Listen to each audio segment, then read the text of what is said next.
You are the creator of your own destiny. నువ్వు ఎలా అనుకుంటే అలా తయారవుతావు, గుర్తుపెట్టుకో.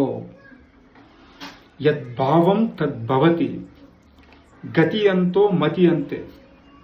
What you think you can do, what you think you can do. నువ్వేదైతే ఆలోచిస్తావో అదే జరుగుద్ది.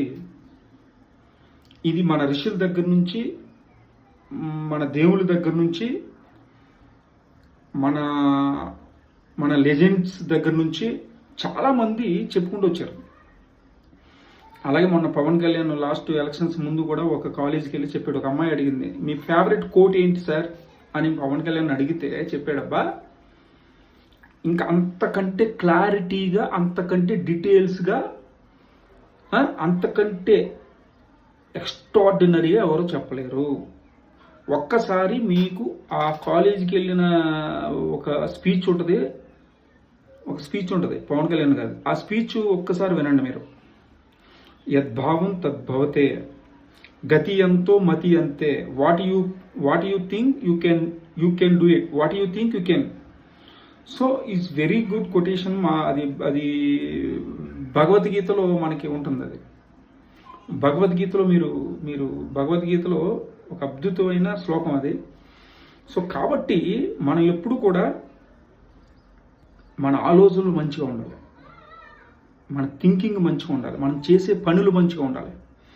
మనం ఏది చేసినా పాజిటివ్గా చేయాలి, పాజిటివ్గా ఆలోచించాలి. నెగిటివ్ జరుగుతుంది. ఎప్పుడు జీవితం అంటే ఇలా అప్ అండ్ డౌన్ అవుతుందండి. ఎప్పుడు కూడా ఒకలాగా పైకి వెళ్దాం. జీవితం అలా ఉంటే అది జీవితం కాదు. స్వామి వివేకానంద గారు ఒక గొప్ప మాట చెప్తాడు. ఏంటంటే అది,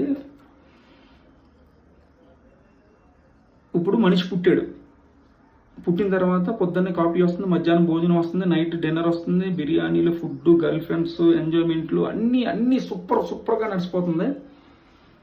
అన్నీ సూపర్గా నడిచిపోతున్నాయి. ఆడికి అసలు ఏ లోటు లేదు, ఎక్స్ట్రాడినరీగా నడిచిపోతుంది. ఆడికి ఫుల్ రిచ్లో పుట్టాడు. ఒకడు పేదోడుగా పుట్టాడు, పూరు గుడిసెలో పుట్టాడు. కష్టపడితే కానీ కాఫీ రాదు, కష్టపడితే కానీ ఫుడ్ రాదు, కష్టపడితే కానీ ఇల్లు ఉండదు, కష్టపడితే కానీ భార్యను పెంచలేడు, కష్టపడితే కానీ పిల్లలు పెంచలేడు, ఏదైనా కష్టపడితేనే ఇబ్బందులు పడతాడు. సో భార్యకు ప్రాబ్లం వస్తుంది, బిడ్డకు ప్రాబ్లం వస్తుంది, వాడి కెరీర్ ప్రాబ్లం వస్తే కన్నీళ్ళు గారుస్తాడు, డబ్బులు ఉండవు, రకరకాల ఇబ్బందులు, రకరకాల కష్టాలు ఇవన్నీ భరిస్తాడు. చూసావా, వాడే మనిషి అని స్వామి వివేకానంద చెప్పాడు. జై హింద్.